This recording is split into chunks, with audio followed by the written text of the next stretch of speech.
Hi everyone, this is Heather Lottanen from the Flourish Academy, where our goal is to empower, educate, and elevate you to create a life that you love through the art and business of photography. In this video, we are going to soften newborn skin inside of Lightroom, but first, please check out our sponsor, YM Camera, for all of your photography needs. And if you're enjoying these videos, please subscribe, leave a comment, and share with your other photographer friends. It helps us to produce more videos.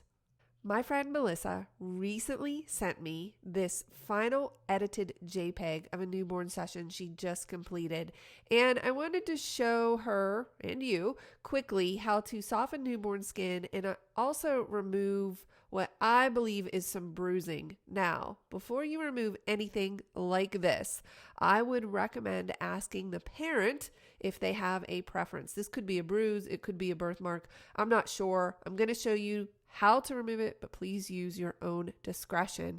I'm going to begin by pressing Q on the keyboard in order to access the spot removal tool. I have it set to heal. The opacity is at 85. Let's take that up to 100. We can always lower it. I'm going to make this brush just a little bit bigger with my right bracket key, and I'm going to brush over this area. Lightroom is going to attempt to select a source. I don't like that source. I don't think it matches. So I'm going to go up here to the forehead. That looks a little bit better, but I'm going to drop the opacity of it. Now I'm about to soften skin, so it's going to blend in a little bit better, but let's take a look at the before and after. Oh, I think that might even need to come down a little bit more. I'm going to press Q on my keyboard in order to drop that tool. Next, I'm going to press K in order to access the adjustment brush. And for this adjustment, I will use a combination of the texture and clarity sliders, but I'm not sure how much. So my little trick, oh, look at this. I was using a color recently, so I need to make sure that is off by dragging that saturation to 0. I want to make sure I select all of the skin. I'm not sure where I want these sliders to be. So my trick for this is to turn auto masking on and press O on the keyboard to show the overlay. And then I'm just going to brush over her skin, probably just her face. I'm not sure that I'm going to do her arms and her chest. I guess we'll have to do this first and just see how that looks. But I like to use the overlay so I can see where I'm brushing. That looks pretty good. I'm going to press O to turn that overlay off. Whoa.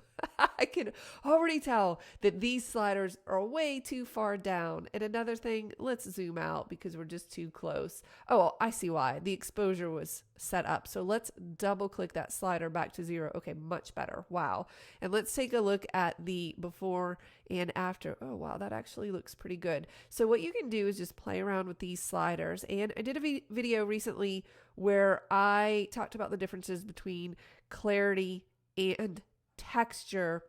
For the most part, I would rather put a little bit more texture, remove a little more texture than clarity, because clarity tends to just really, really blur the pixels and it starts to look too soft. So I'm going to pull down on that texture a little bit more. Let's take a look at the before and after. I think that looks great. If you wanted to, you could brush over the arm in her hands, in the chest, and maybe you should, so everything matches. But again, here is the before and after. I hope that you found this useful. I'll see you in the next video.